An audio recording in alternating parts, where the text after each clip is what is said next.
It spread around the United States and then around the world, and I had about 300 chapters of fan clubs, you know.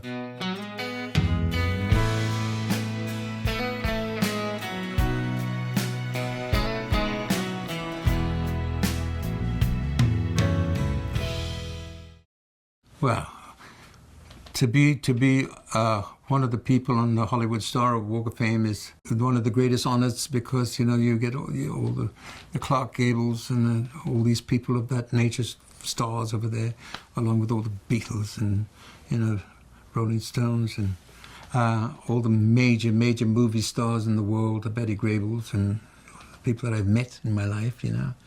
So when my star went down on the Walk of Fame, it was in such a prime position. Where? Right outside the Roosevelt Hotel. Oh. So, you know, people went to the hotel and they go, you can't miss it. You know, it's right in front.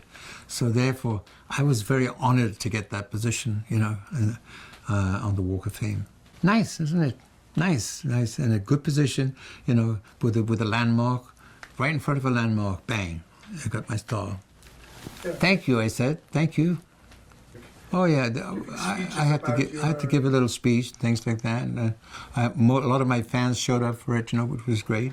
It gave me some encouragement, and I started to perform like a performer. Sure. You know, when I was speaking, and it was nice to have them there. Even at the beginning of my career, I think I went through such a bad time in my life in the early years, you know, that I took so much of rejection, you know, like, for instance, a lot of auditions that I went to and I performed, and, you know, when you hear the line, thank you, we'll call you, that's really a true line. And I heard that many times. And I learned that, you know, the first condition of communication is the willingness to take rejection. And I took rejection many times, and I think it sort of brings you down. If you hit this thing right at the top, you become kind of I'm it type of thing. But I wasn't that person. I'd learned my lesson in the early years, you know, to be civil, you know, and humility. Have humility. To act as though you are somebody important is not the way to go, you know.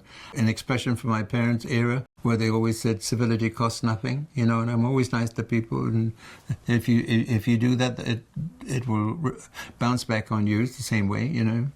I think that's one of the traits that has stayed with me, and I think that's the reason why my career has had such longevity, that you know, people, I'm one of them. You know, I'm no bigger than them, no smaller than them. We're the same people, you know, except that I have a name and I have a few hits, you know, and that's one of the reasons they come to see me, which is so fantastic. And you they know. come to see you again and again. And again and again and again. You know, when I first started, I couldn't believe it.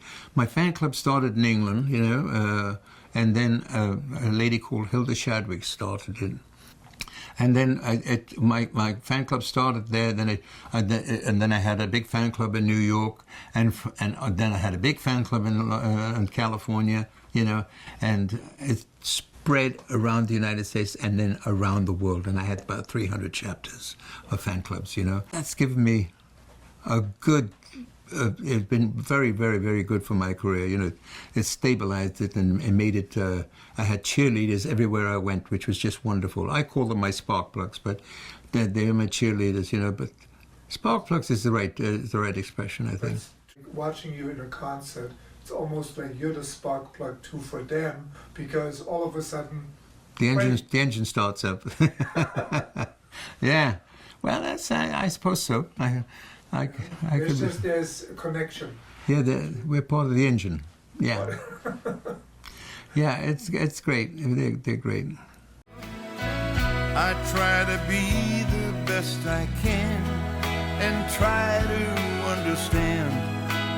Angel on my shoulder, the earth beneath my feet. I'm a lucky man.